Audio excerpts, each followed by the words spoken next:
Fort Benning is a military installation full of soldiers and civilians. A military post is unique in the fact that it has both people and training. If an emergency were to happen, the priority would be to protect the community's people. While Fort Benning recently practiced an emergency response exercise to test just how prepared they are if the worst should happen. Fort Benning is a city within a military installation, and anything can happen with enough people. That's why there are plans in place in case of emergencies, and well, any plan needs to be practiced. Annually, we were required to conduct an emergency response exercise here on the installation. This year, we're utilizing an active shooter scenario. Every year, they practice a different scenario, but this year is the active shooter, a high-pressure situation where anything can happen. He's going to come in for whatever reasons. He's going to start shooting. We're going to have multiple casualties. Law enforcement is going to respond, and then we're going to go from there.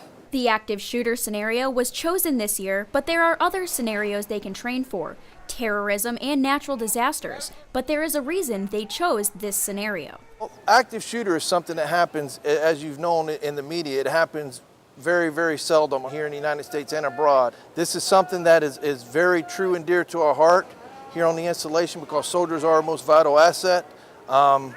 Also, law enforcement trains 3 or 4 times a year to this particular incident. The scene they walk into is what they've trained for, with soldiers having already been prepared with fake blood and fake wounds. The first responders treat the wounded soldiers. Relax, put some pressure on it. Relax. Meanwhile, back at the Emergency Operations Center, the wheels are turning with activity as the post-emergency operations team attempts to control and handle the situation. Between press releases, head counts, and a casualty classification, there are a lot of things to be done even after the incident is over.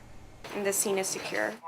We all have plans. We all train throughout the year. This is the main event to bring everyone together.